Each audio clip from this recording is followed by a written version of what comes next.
aqui um pouquinho sobre as comunidades quilombolas como sujeitos de direito. Antes de começar propriamente o tema, vou, em homenagem à aluna Sheila, que está aqui nos assistindo hoje, eu vou fazer a descrição visual, né? Eu sou a professora Fernanda, sou branca, tenho cabelos médios, blusa verde, de olhos azuis, não sei o que mais que eu posso descrever, mas é isso.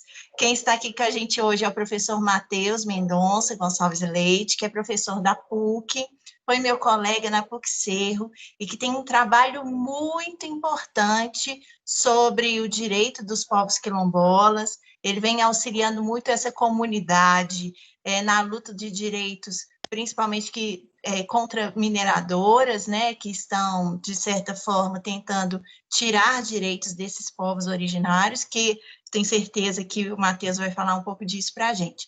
O Matheus tem barba, bigode, está usando óculos, cabelos um pouco grandes, né, Matheus? E uma blusa azul.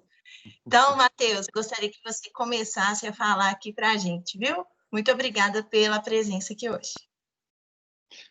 Bom, boa noite a todos. Eu que agradeço o convite da professora Fernanda, né, para falar sobre um tema que, né, nos últimos anos eu tenho me dedicado intensamente, tanto na pesquisa como na extensão, né, de, né, compreender esses direitos das comunidades quilombolas, esses novos direitos, né, desses novos sujeitos de direito que aparecem pela primeira vez como sujeitos de direito no Brasil na Constituição de 1988, e aí é sempre um prazer, né, falar sobre, né, esse tema, né? E aí, né, a Sheila, né, a professora Fernanda me descreveu um pouco, né, para a Sheila, né? E aí, assim, eu costumo dizer que eu sou um branco de alma preta, né, que é uma espécie do oposto, né, não querendo me comparar, obviamente, do Machado de Assis, que na sua autobiografia se apresenta como um mulato de alma branca, né? Eu sou o oposto, né? Eu sou um branco de alma preta, né? Porque eu tenho uma profunda admiração pelas culturas de origem africana, né? E acho que todos nós temos uma dívida histórica, né, com essas comunidades quilombolas que existem no país, né, e que foram invisibilizadas por séculos no país, né, por séculos no Brasil, né, a ponto de muitas vezes a gente nem saber, né, o que são comunidades quilombolas, né? Quando a gente fala sobre comunidades quilombolas, muitos falam aquilo que existia no passado, né, no período colonial, né, e que eram comunidades que resistiam ao regime escravista, ou seja, as comunidades quilombolas como se fossem coisas do passado, né? E elas não são, né? As comunidades quilombolas, elas estão no nosso passado, elas estão no nosso presente, né? Nós temos mais de 3.000 comunidades quilombolas já certificadas pela Fundação Cultural Palmares em todo o país, né? No estado de Minas Gerais, a Federação das Comunidades Quilombolas estima, né, que existem mais de 1.000 comunidades quilombolas, né, a grande maioria no norte e no Jequitinhonha, mas espalhadas por todas as regiões do estado de Minas Gerais, né? Pouca gente sabe, mas Belo Horizonte hoje, né, tem 4 comunidades quilombolas certificadas pela Fundação Cultural Palmares, né?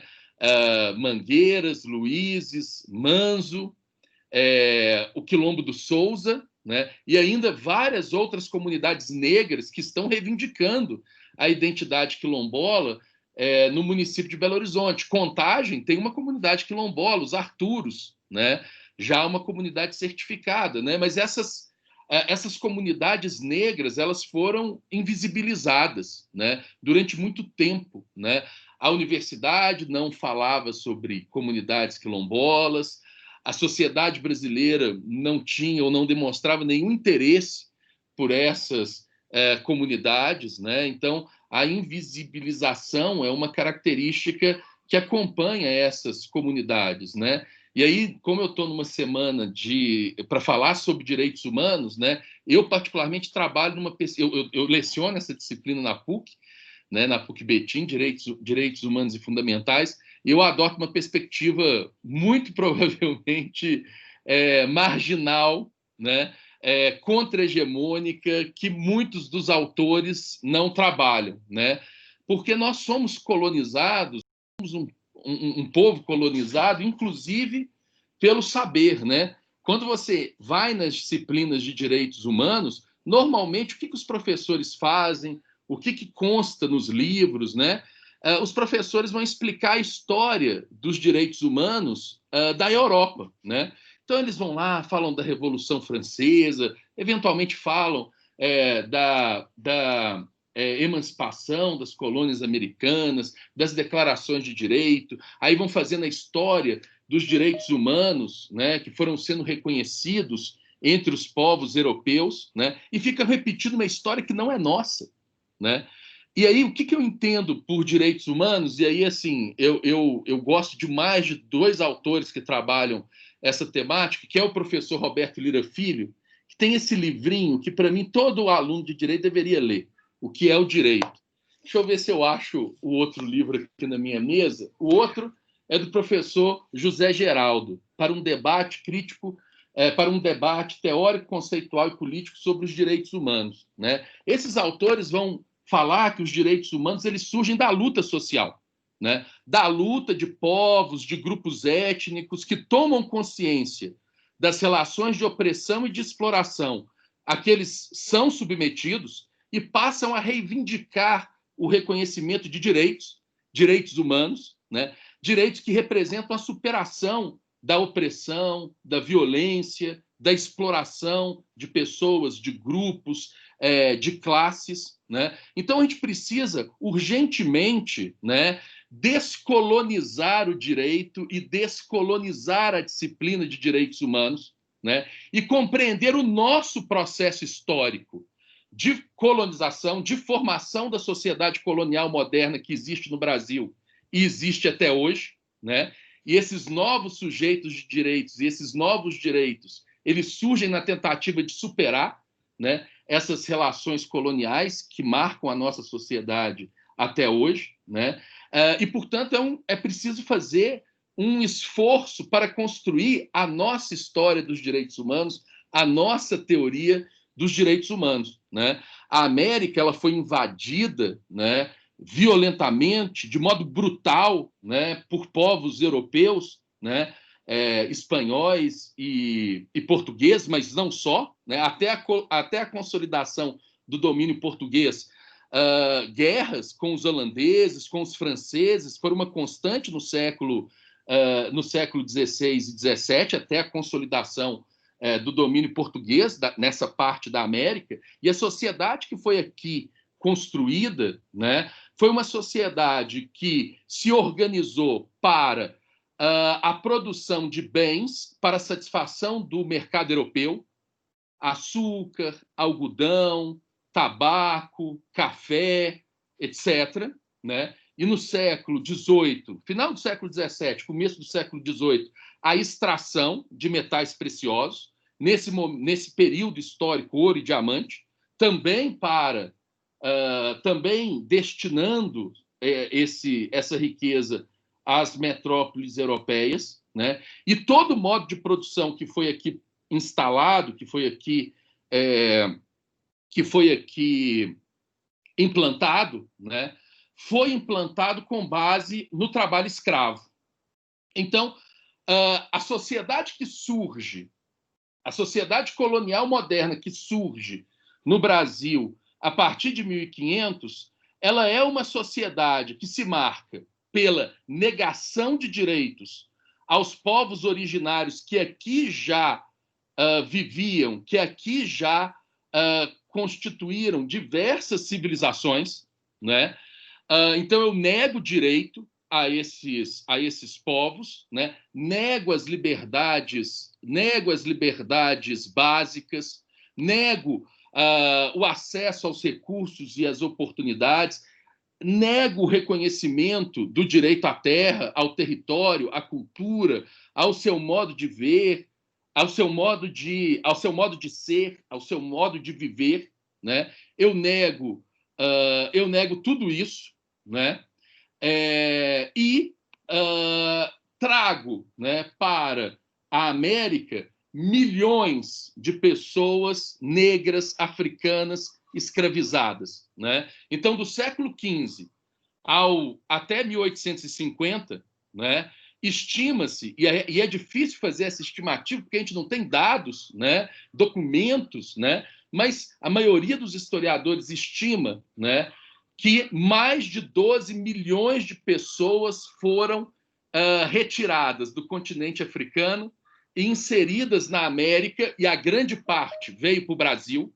O Brasil é o maior país escravocrata das Américas, né? Grande parte desses negros, dessas pessoas negras escravizadas, né, vieram para o país, né, entre 1500 e 1850, quando se encerra o tráfico internacional de escravos, ou ele é posto na ilegalidade, né?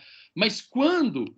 e aí, né, por baixo, pelo menos, né, 6 milhões de pessoas negras africanas foram trazidas compulsoriamente para cá. Não há na história da humanidade outro evento de transposição compulsória de pessoas de um lugar para outro como o que aconteceu nas Américas. E essa é a nossa história de direitos humanos. Porque esses povos sempre resistiram e sempre reivindicaram o reconhecimento de seus direitos. Os povos indígenas sempre contestaram o domínio europeu, sempre reivindicaram o reconhecimento do direito ao seu território, do direito à sua cultura, do direito de falar a sua língua, do direito de manter a sua tradição cultural, do direito de manter a sua religiosidade sem ser compulsoriamente evangelizado ou convertido numa outra religião. Os povos africanos, a mesma coisa, né? E a comunidade quilombola, o quilombo mais famoso da nossa história, né, que é o Quilombo dos Palmares, né, que resiste durante quase 100 anos a diversas expedições militares patrocinadas pela coroa portuguesa para exterminar essa organização africana que se criou no território nacional. Essa é a nossa luta de direitos humanos.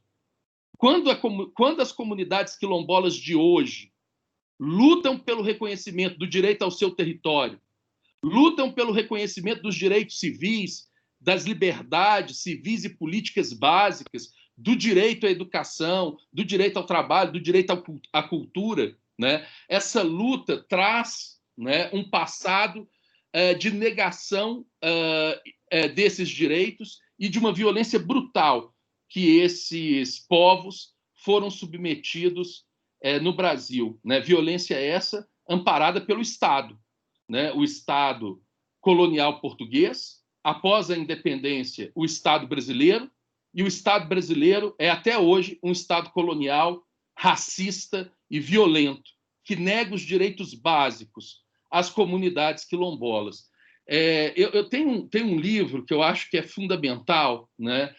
A leitura para se entender o que é a comunidade quilombola. Eu não vou ficar lendo aqui porque é muito chato, né? Mas eu acho que é absolutamente fundamental essa perspectiva, porque quando esses milhões de africanos foram trazidos para cá, não foram trazidos apenas músculo, força de trabalho, foram trazidos pessoas com suas religiosidades, com suas línguas, com suas manifestações artísticas e estéticas, com o seu direito. Aliás, né, vou fazer uma propaganda, né, do meu trabalho, né? Eu acabo de publicar um artigo na revista na revista Direito e Praxis, né, chamado Direito Tradicional das Comunidades Quilombolas, o Direito Tradicional da Comunidade Quilombola do Baú. E nesse artigo eu mostro a comunidade quilombola do Baú é uma comunidade que existe no ser, e aí eu mostro como o que a comunidade chama de terra de bolo, que é um modo como ela se apropria do território, permitindo que todos os descendentes do ancestral quilombola comum que fundou a comunidade possam hoje usar, ele, na verdade, é um instituto de um direito africano muito tradicional em vários povos africanos. Então, veja, essas comunidades, essas pessoas, ao serem trazidas para cá, elas reproduziram os seus modos de ser, os seus modos de viver, os seus modos de estar no mundo, né? E essas comunidades quilombolas que estão no passado, no presente e estarão no nosso futuro, elas são verdadeiros enclaves africanos que existem dentro do território brasileiro. E o Estado brasileiro, como um Estado racista que é, submete essas comunidades às formas mais brutais de violência para que elas neguem a sua identidade étnica, para que elas neguem a sua história, para que elas neguem aquilo que torna essas comunidades, né, uma reprodução no território brasileiro desses povos africanos que foram aqui transpostos, né? Tem um livro que eu acho fundamental, né? Que é um livro do professor Abdias do Nascimento, né? E que, na minha opinião, é um livro que deveria ser lido por todos nós, né? Porque faz parte da nossa história. Um livro cujo título o título é Quilombismo, né? O professor Abdias do Nascimento, nesse livro, ele vai definir, ele vai apresentar um conceito científico de comunidade quilombola e ele vai definir quilombo da seguinte maneira. Eu vou fazer só essa citação. Abre aspas. Quilombo não significa escravo fugido. Quilombo quer dizer reunião fraterna e livre, solidariedade, convivência, comunhão existencial. Repetimos que a sociedade quilombola representa uma etapa no progresso humano e sociopolítico em termos de igualitarismo econômico. Os precedentes históricos conhecidos confirmam esta colocação. Como sistema econômico, o quilombismo tem sido a adequação ao meio brasileiro do comunitarismo e ou do ujamaísmo da tradição africana. Aí eu vou pular uma parte, né? O professor Abdias fala: os quilombolas dos séculos XV, XVI, XVII, XVIII e XIX nos legaram um patrimônio de prática quilombista. Cumpre aos negros atuais manter e ampliar a cultura afro-brasileira de resistência ao genocídio e de afirmação de sua verdade, um método de análise, compreensão e definição de uma experiência concreta. O quilombismo expressa a ciência do sangue escravo, do suor que este derramou, enquanto pés e mãos edificadores da economia deste país, né? E veja, o professor Abdias do Nascimento, ele coloca, ele faz essa apresentação sobre o que são as comunidades quilombolas, que me parece ser fundamental, né? Comunidades quilombolas significam, né, comunidades que se constituíram ao longo do nosso processo histórico, resistindo aos processos de negação de direito, de violência, de opressão, e mantendo aqui uma tradição de origem africana, né? Tradição essa que se expressa nos valores, nas práticas econômicas, nas manifestações artísticas e estéticas, na língua. Se você for nessas comunidades quilombolas, pelo menos em algumas delas, os mais velhos ainda mantêm uma língua de origem africana, que você encontra nessas comunidades. Então, essas comunidades são de uma riqueza enorme, né? Mas o que o Estado português e o Estado brasileiro fizeram com essas comunidades, né? Essas comunidades foram submetidas às formas mais brutais de violência, né? A comunidade quilombola, né, durante o direito criado, né, pelo Império Português, era ser um criminoso, né? O Conselho Ultramarino definiu comunidade quilombola como qualquer reunião de pessoas negras que tenham pilões, né, que tenham uma estabilidade naquela ocupação, e definiu para que o Estado pudesse ir lá reprimir, pudesse matar, capturar, enfim, né? O Estado português, né, ser quilombola era ser um contra-lei, né? O Estado brasileiro, na sua independência, não muda isso, né? mesmo com a proclamação da República, todo direito que se tem, o direito oficial do Estado, se tem para criminalizar as práticas culturais dos povos africanos. A sua religião é reduzida a magia e superstição e é objeto de repressão do Estado, né? As suas práticas econômicas são reprimidas, né, hostilizadas, etc, etc, etc. Ou seja, ser negro e ser quilombola significa estar sob a mira do aparato repressivo do Estado, né? E esse estado de coisas ele permanece até a Constituição de 1988. E a Constituição de 1988 ela é um marco fundamental no surgimento de um novo sujeito de direitos. Não é mais um sujeito individual, individualista, possessivo, é um sujeito coletivo, é uma comunidade. E a Constituição de 1988, pela primeira vez, e aí o contexto de surgimento desse artigo é o artigo 68 do Ato das Disposições Constitucionais Transitórias. O contexto do surgimento desse artigo é muito curioso, né? No processo constituinte, né, houve uma ampla mobilização social popular para a criação da nova Constituição de 88, né? E essa mobilização resultou na criação da Constituição que reconheceu o mais amplo rol de direitos humanos e fundamentais das classes e grupos subalternizados no Brasil. É claro que a Constituição tem uma série de problemas, manteve basicamente intocada a estrutura formal do Estado colonial brasileiro, você não tem uma inovação significativa, mas a Constituição reconhece, né, o mais amplo rol de direitos fundamentais, e isso em virtude do processo social, de mobilização desses grupos na reivindicação desses direitos. Bom, 1988 representava 100 anos do fim da abolição da escravidão, né? Aquela abolição que foi decretada formalmente, né? Mas nunca foi de fato implementada, porque o Estado nunca criou as condições reais para que os povos negros pudessem, de fato, exercer os seus direitos, as suas liberdades, ter acesso aos recursos e oportunidades que a sociedade branca brasileira tem, né? Então, mas era um marco importante. E o movimento negro na Constituinte foi muito hábil. A deputada constituinte Benedita da Silva, né, teve um papel fundamental na aprovação do artigo 68 do ADCT, né?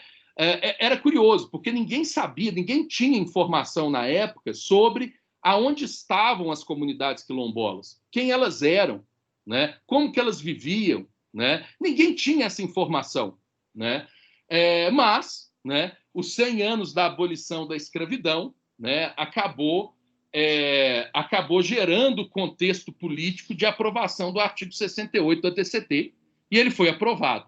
E o artigo 68 do ADCT ele vai reconhecer às comunidades quilombolas o direito à propriedade coletiva do território que elas ocupam. Então, veja, a abolição acontece em 1888, né? Nenhuma política de inclusão dessas comunidades foi executada pelo Estado brasileiro, inclusive o acesso à terra, né? As comunidades quilombolas que vivem no meio rural, né, elas precisam ter garantido o direito à terra, né? Nada foi feito, né? Até a Constituição de 1988, que reconhece no ato das disposições constitucionais transitórias, né, o direito à comunidade quilombola da propriedade definitiva do território que ela ocupa e estabelece que o Estado tem o dever de emitir os respectivos títulos de propriedade. Veja,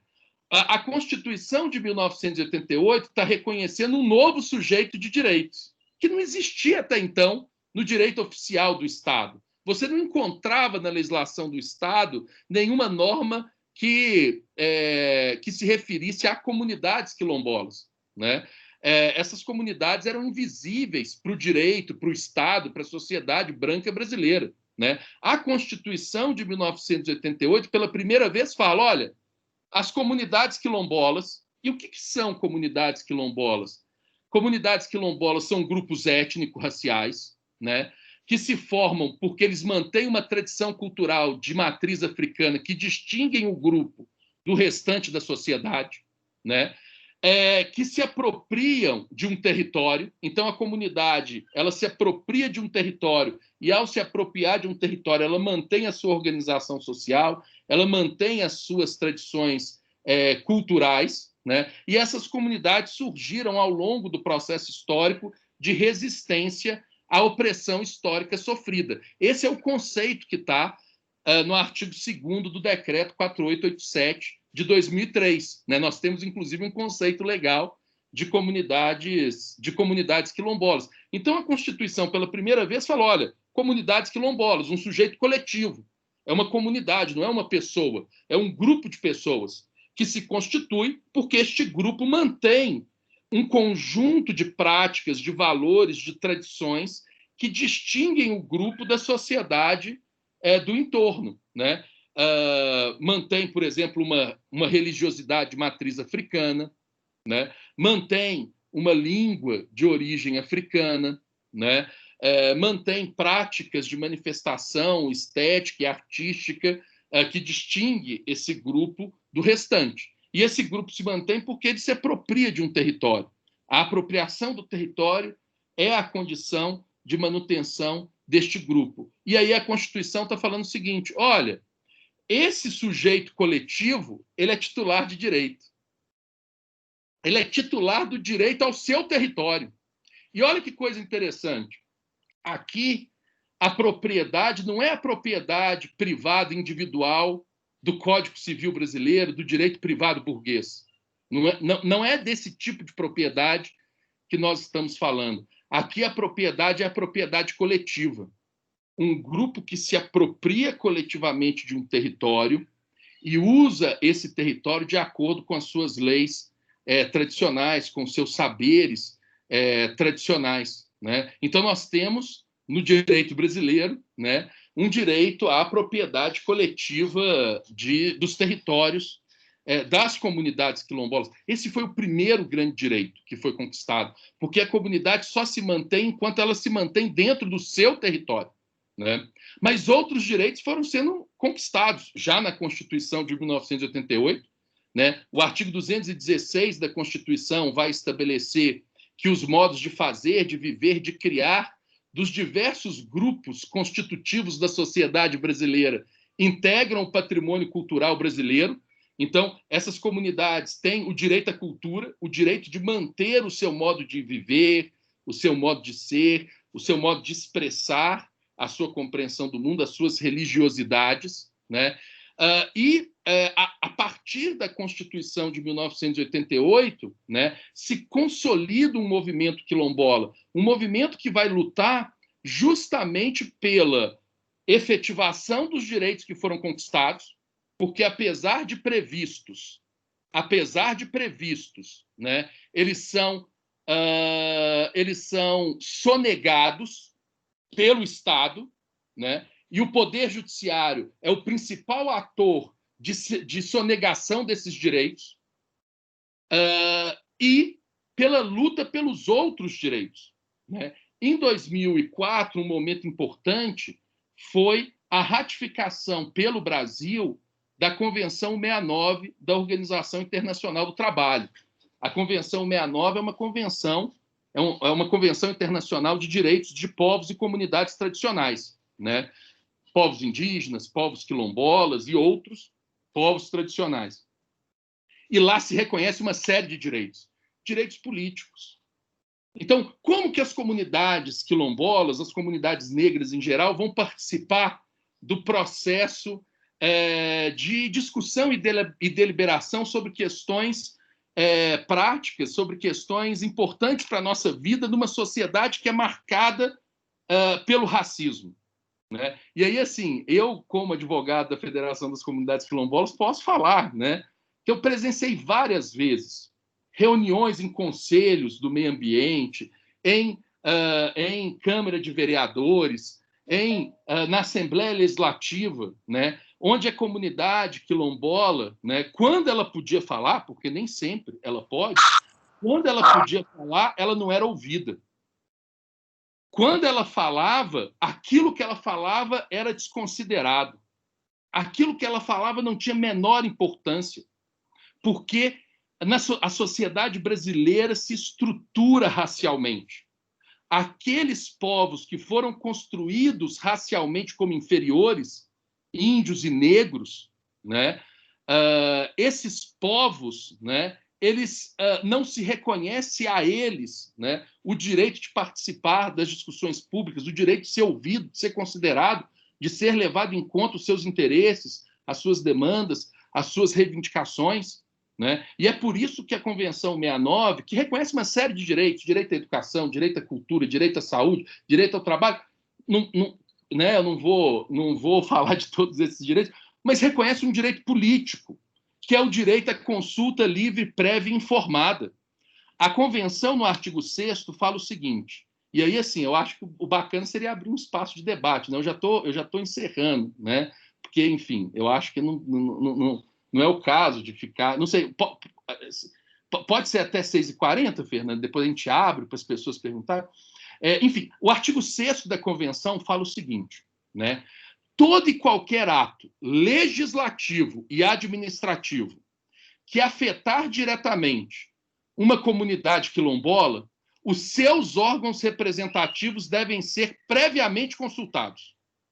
E essa consulta deve ser livre e informada. Eu tenho que informar, eu tenho que transmitir para a comunidade todas as informações relevantes daquela medida legislativa ou administrativa, né? E eu tenho que buscar um entendimento, um consenso, um acordo com esta comunidade. Eu não posso tomar uma decisão desconsiderando os interesses, as reivindicações desta comunidade. Essa é a única forma dessas comunidades, numa sociedade racista, como é a sociedade brasileira, de fato participarem dos processos políticos de tomada de decisão, seja na forma da lei, seja na forma de um ato administrativo ou de uma decisão administrativa. Então, o Estado tem que consultar, né? Olha, a medida legislativa ou a medida administrativa é essa. Então, uma empresa mineradora quer implantar um empreendimento num território quilombola. Eu tenho que ir lá. Olha, gente, o empreendimento é esse.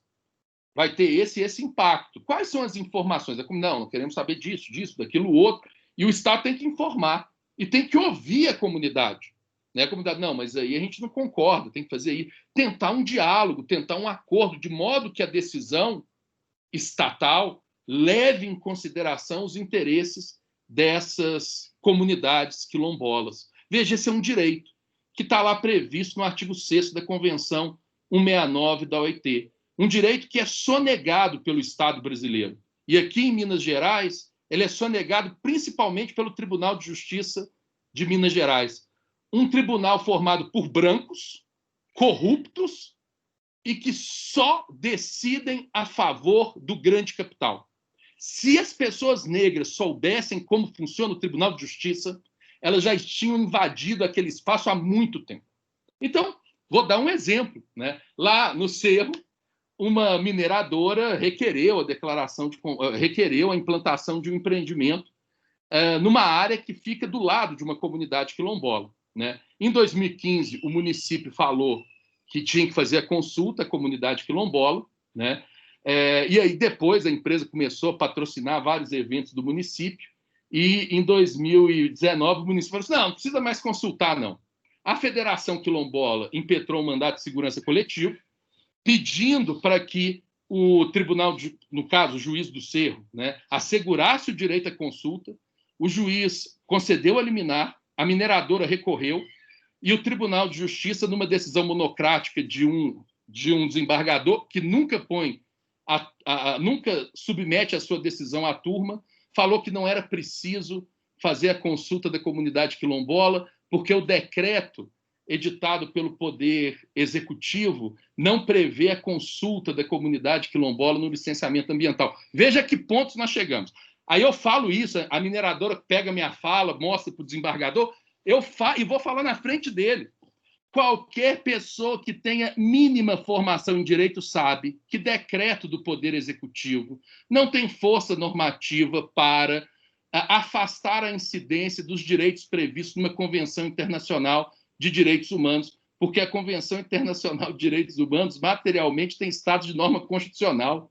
Nem se fosse uma lei do Estado se poderia afastar. Mas o tribunal não reconhece, porque o Tribunal de Justiça de Minas Gerais e o poder... Aliás, esse é um grande defeito da Constituição de 1988. A Constituição reconheceu novos sujeitos de direitos, como as comunidades quilombolas. A Constituição reconheceu novos direitos, como o direito ao território, o direito à consulta livre, prévia e informada, mas a Constituição manteve o mesmo poder judiciário, com a mesma estrutura e as mesmas pessoas, as classes, né? As mesmas famílias, né? Desde que o poder judiciário foi organizado no país, ainda no Império Português. É claro que isso não pode dar certo, né? Nós precisamos de um poder judiciário que, ao invés de fazer política, que, ao invés de ficar tomando uísque com o governador, de ficar se metendo onde não é chamado em políticas públicas, nós precisamos de um poder judiciário que tenha um compromisso forte, um compromisso verdadeiro com respeito aos direitos humanos que foram tão duramente conquistados no processo de luta pela emancipação no país. Nós precisamos de uma justiça popular, de um novo poder judiciário. E o que, né, nós já estamos fazendo é preparando uma denúncia contra o Estado brasileiro na Comissão Interamericana de Direitos Humanos pela violação ao direito à consulta livre, prévia e informada, né? E o Estado brasileiro vai, mais uma vez, ser denunciado na Comissão Interamericana de Direitos Humanos por não respeitar direitos dos povos e comunidades tradicionais, né? Nesse caso, com o amparo do poder judiciário. Então, o que nós precisamos, na verdade, é ter coragem, né? Coragem para tirar do papel os direitos fundamentais, os direitos humanos que foram tão duramente conquistados por inúmeras pessoas, grupos e classes, né, que sofreram as maiores violências e arbitrariedades pelo Estado colonial brasileiro, mas que conseguiram, né, em determinado momento, o reconhecimento formal dos seus direitos. Direitos esses que são fundamentais para que essas comunidades possam exercer, de fato, possam vivenciar os direitos que elas conquistaram. O direito ao território. Minas Gerais não tem um território titulado. Veja, a Constituição de 88 previu o direito ao território. É claro que precisa de uma política pública de identificação e titulação do território, política que já existe, né? Mas Minas Gerais não conseguiu ainda titular nenhum território quilombola, né? O Estado de Minas Gerais e os municípios mineiros não se organizaram de modo a fazer respeitar o direito à consulta livre, prévia e informada. Eu pergunto a vocês, né, em Contagem, quando a Câmara de Vereadores vai votar uma lei que pode afetar a comunidade dos Arturos, essa comunidade é consultada de forma livre, prévia e informada? Não é. Não é, porque esses direitos estão só na folha do papel. Esses direitos não foram ou não saíram da Constituição, não saíram das convenções internacionais para assegurar às comunidades quilombolas as condições mínimas de uma vida digna, né? Então, o que o movimento quilombola hoje faz, né, é a luta, né? A luta pelo reconhecimento de novos direitos que ainda não foram reconhecidos, né? E a luta pela efetivação daqueles direitos que, apesar de formalmente reconhecidos, ainda são solenemente sonegados pelo Estado brasileiro, né? Então, o que a minha fala, de repente, poderia contribuir, né, é instigá-los a buscar conhecer essa parte da realidade brasileira, parte essa invisível, né, pela grande mídia, pelo Estado brasileiro, muitas vezes até pela própria universidade, né? Então, o curso de Direito, né, quantas disciplinas de Direito Civil, né, de Direito Privado Burguês nós temos na nossa grade curricular, E quantas disciplinas nós temos das classes e dos grupos subalternizados, oprimidos, explorados? Isso é uma coisa que nós precisamos pensar, né? Que tipo de pessoas nós estamos formando na faculdade de Direito, né? Isso é algo importante. O projeto pedagógico da PUC é formar pessoas para que elas possam ter as condições de intervir na realidade social para superar essas relações de violência e de opressão. Se for esse, é preciso uma reforma radical, que foi feita recentemente, mas mais radical ainda, na grade curricular do curso, de modo que... Veja, eu não quero saber quais são os direitos que os trabalhadores europeus têm. Não me interessa isso.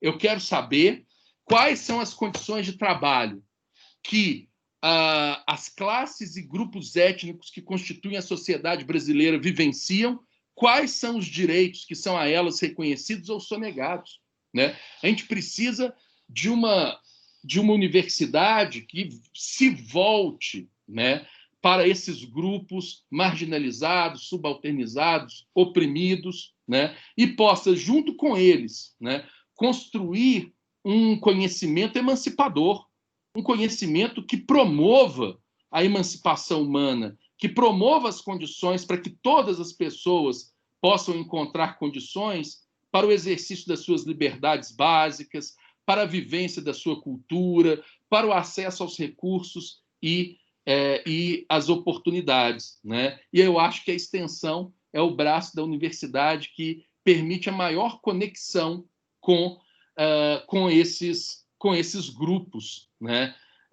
Historicamente marginalizados, né? Um deles são as comunidades quilombolas, né? Mas, enfim, o que eu tinha pensado, né, para falar era isso. Eu espero ter, de alguma forma, instigado vocês, né, a pensar um pouco sobre as comunidades quilombolas que existem no país, né, e me coloco à disposição para debater, enfim, para a gente conversar um pouco sobre esse tema. Fernanda, muito obrigado.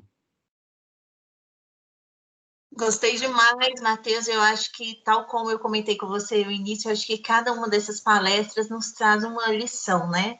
Eu sou professora de Direito Privado Burguês, você sabe disso, mas a sua conversa, os seus ensinamentos, né, me fez repensar algumas coisas, né?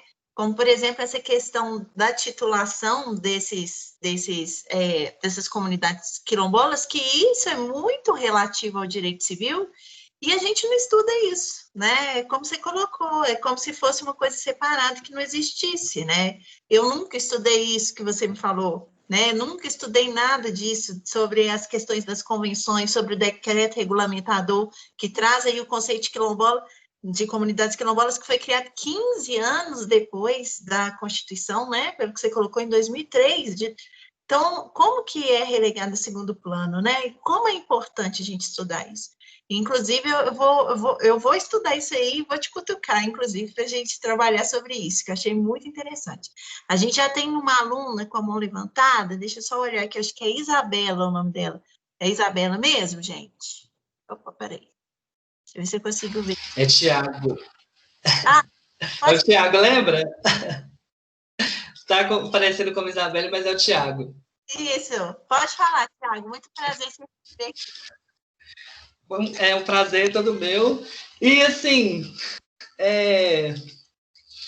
a palestra assim, é muito enriquecedora no sentido de levar, principalmente, a classe heterossexual. Desculpa, eu não quero, assim, a minha fala não é para ofender as pessoas, só no sentido de que muitas pessoas nascem com tantos privilégios, tantas coisas que são, talvez nem sejam culpa das pessoas, né? A própria sociedade coloca na criação dos seus filhos, já vem com esse preconceito todo, que vem lá de trás, por exemplo, essa questão quilombola, que é, assim, muito triste, né? A gente vê que nos dias atuais ainda existe isso.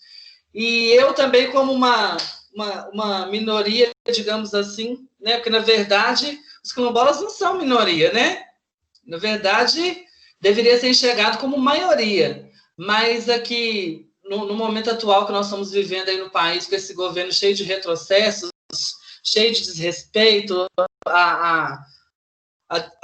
ao que já foi, né, conquistado, ao que já foi feito e né, está retrocedendo. Então, e eu, como vivi como transexual durante, né, 16 anos da minha vida também, sei na pele o que é ser minoria, o que é ser excluído. E queria saber do professor a respeito das políticas públicas voltadas para isso, se já existem, se tem pessoas já se movendo para isso, se tem pessoas engajadas nessa causa para tentar mudar, pelo menos um pouco dessa realidade que é tão triste. Bom, primeiro, né, assim, eu vou fazer uma provocação para o Fernando, né? Eu acho que o direito empresarial não precisa ser, né, de repente, né, não precisa ser o direito estatal que regula a atividade econômica voltada para lucro. Esse é o direito burguês, é o direito do Estado colonial moderno, né? Mas veja, existem uma série de outras práticas econômicas não voltadas necessariamente para o lucro, né? E que podem ser estudadas. Qual que é o direito que regula essas práticas? Empreendedorismo social, né? Sim, né? Por exemplo, as comunidades quilombolas têm suas próprias práticas econômicas. Vamos compreender essas práticas, vamos tentar pensar na normatividade que regula essas práticas. Eu até te mandei no Zap, porque o chat não tá funcionando aqui, né? Mas nesse artigo que eu publiquei, eu falo assim, olha, eu não estou querendo saber da lei do Estado, né? A lei do Estado não é todo o direito, né? Essas comunidades quilombolas produzem o seu próprio direito. A gente precisa superar o monismo jurídico de acreditar que todo direito decorre daquilo que o Estado, ou que o direito é aquilo que o Estado estabelece que não é. Existe uma normatividade produzida por outras instâncias sociais que a gente precisa conhecer, que a gente precisa compreender, né? Mas a gente precisa sair da caixa de força ou da camisa de força que é a teoria monista e que reduz o direito àquilo que o Estado diz que é, né? E aí, né, respondendo, né, veja, é claro que as comunidades quilombolas não são os únicos grupos que foram submetidos às formas mais brutais de violência, de opressão, de exploração, né? Você tem uma série de outros grupos, classes, né? Pessoas em virtude de sua identidade sexual que foram também negados as liberdades básicas, né? De ser quem ela é, né? E que também se mobilizaram e que também questionam a ordem existente, que também reivindicam novos direitos, né? Então, veja, o direito, por exemplo, que os transexuais conquistaram na luta social, né, por serem chamados por seu nome social e não pelo seu nome de registro de cartório, né, é um direito importante para que essas pessoas possam encontrar as condições de serem respeitadas, de viverem livremente, né, de poderem realizar quem elas são, né? Agora, direito não nasce em árvore, direito não é concedido de forma gratuita pelo Estado, né? Direito é luta social. Nesse livrinho aqui, do professor Roberto Lira Filho, eu gosto demais da definição de direito que ele apresenta nesse livrinho, né? O Roberto Lira Filho, olha a definição dele. O direito se apresenta como positivação da liberdade conscientizada e conquistada nas lutas sociais e formula os princípios supremos da justiça social que nelas se desvenda. Por isso, é tão importante não confundir o direito com as normas em que vem a ser vazado, com nenhuma das séries contraditórias de normas que aparecem na dialética social.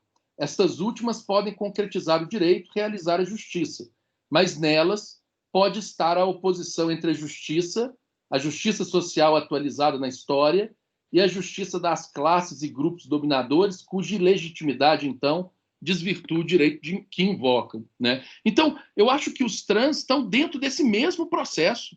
Eu acho que as mulheres estão dentro desse mesmo processo. É bom lembrar, né? Até a década de 80, o Supremo Tribunal Federal, esse órgão formado por homens brancos, proprietários e machistas, né? Até a década de 80, o Supremo Tribunal Federal entendia que o marido não poderia ser autor de crime de estupro contra a sua própria esposa, porque ele estaria em exercício regular de direito, né? Para usar as expressões mais bizarras que esse tribunal já usou, o marido tem direito à posse sexual de sua esposa. Veja, isso é a mesma coisa que negar à mulher o direito mais básico, que é controlar o próprio corpo. Até a década de 80, ontem. Veja, claro que nesse ponto nós avançamos muito no reconhecimento de direitos, mas avançamos por causa da luta social. Avançamos porque mulheres questionaram a estrutura patriarcal do direito, do Estado e da sociedade brasileira, mostraram a sua ilegitimidade. Aliás, essa semana mesmo, né? A coisa horrorosa que foi a audiência de uma moça, de uma mulher que é vítima de estupro. Não sei se o estupro aconteceu, né? Não conheço o processo, né? Mas a forma como a audiência foi levada foi uma vergonha. A forma, ainda que ela não tenha sido vítima de estupro, ali ela sofreu uma violência absurda e uma violência promovida pelo Estado, juiz, com a conivência do promotor de justiça, do defensor público e de um advogado, que, para defender o seu cliente, não precisa fazer isso. Isso não é forma de fazer defesa dentro de uma sociedade civilizada, né? Então, a audiência dessa semana é a explicitação de que esse passado não é tão distante, né? Que esse passado ainda insiste em se fazer presente. Explicas disso, né? Porque houve manifestações em várias cidades, né, do Brasil, um rebuliço nas redes sociais, e será a consequência disso, né? Qual que vai ser a consequência disso? Pode haver uma mudança. Foram apresentados, inclusive, projetos de lei, acho que pelo PSOL, né? Sobre a questão do acompanhamento dessas vítimas de violência em audiência, de uma estrutura para amparo das vítimas de violência sexual. Então, olha só o avanço. A realidade social, né, mudando a questão jurídica. Alô? Professora? Pode falar. Posso falar? Mas, ao mesmo tempo, me preocupa muito o retrocesso que nós temos vivido nesse governo, né, atual. Assim, eles querem, dia após dia, tirarem direitos que já foram conquistados, né, com muita luta, com muito sofrimento, com morte de tantas pessoas para ter conquistado tantos direitos. E a gente, assim, para mim, é muito triste ver o que eles têm feito. Assim, a cada dia, até para essa questão mesmo, na verdade, de tudo, né? A questão da Amazônia, a questão da própria das comunidades quilombola mesmo aqui do Brasil, os índios. Então, assim, é um genocídio, assim, geral. E isso me preocupa muito, porque mesmo com a queda da popularidade desse governo, ainda, sim, existem...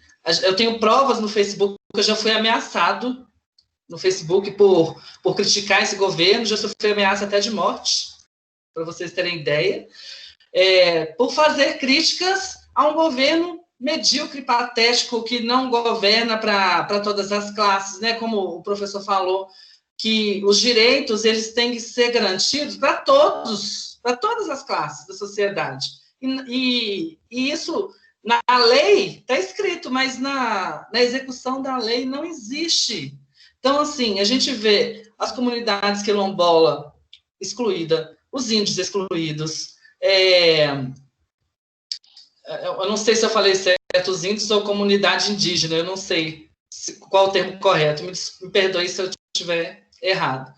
e da classe LGBT, a parte das travestis transexuais também, que são completamente excluídos da sociedade, de todos os direitos possíveis, principalmente no mercado de trabalho. Né? Que por um decreto atual aí, as pessoas com deficiência também. Também, as pessoas deficientes também. Então, assim, nós ainda, apesar dos avanços, a gente, eu como futuro gestor de RH, a minha luta é para que haja inclusão, que na minha gestão não haja exclusão, não haja preconceito ao julgar os profissionais, que eles sejam julgados somente pelo profissional, não por qualquer outra questão, que deveria ser assim, mas que eu, hoje em dia, vivo na pele isso do mercado de trabalho, simplesmente, hoje eu destransicionei e meu nome ainda está feminino e sofro o mesmo preconceito que eu sofria quando eu tinha aparência feminina com o nome masculino. Então, assim, para as pessoas, assim, obviamente, a gente não tem como medir o que cada classe sofre, o que cada pessoa sofre, né? Só cada pessoa carrega a sua história, seu sofrimento. Mas, assim, apesar dos avanços, eu acho que nós, como cidadãos brasileiros, precisamos ainda, acho que lutar pelos direitos, realmente reivindicar nossos direitos. Eu acho que falta isso. As pessoas, acho que na atualidade têm se preocupado muito só com elas mesmas e esquecido do contexto geral, se esquecido das outras comunidades, das outras classes. E esse é meu apelo para que as pessoas foquem num olhar mais coletivo, no bem comum. Muito Desculpa, bem. falei demais. Não, Thiago, certíssimo. Ô, Matheus, vou pôr mais uma pessoa para perguntar. O Gilson. Gilson, pode fazer sua pergunta para a gente encerrar? Boa noite, doutora Fernanda. Boa noite, doutor Matheus. Na verdade, não é nem uma pergunta.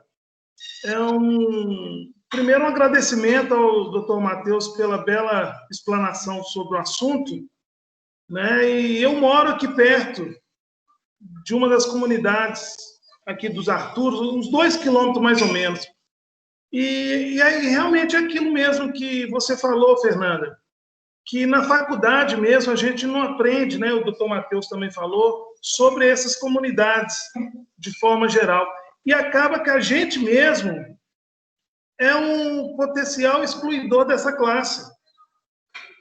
Porque aqui no bairro onde ela se localiza, eu passo muitas vezes ali em frente. Eu já apresentei ali para minha esposa, já apresentei para meu filho, mas que eu lembre, eu entrei lá uma vez, há mais de 15 anos atrás.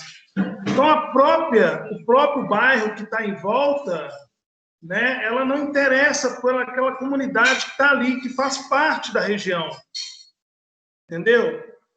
E o que eu queria falar é o seguinte, com o doutor Matheus, o dia que o senhor vier na comunidade dos Arturos e puder me dar a honra de acompanhar o senhor, tá? O meu telefone a doutora Fernanda tem, que é uma amiga pessoal, do qual eu admiro muito.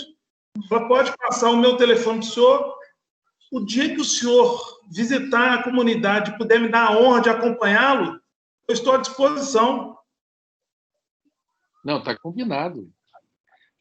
Assim que essa Covid for embora, nós vamos combinar.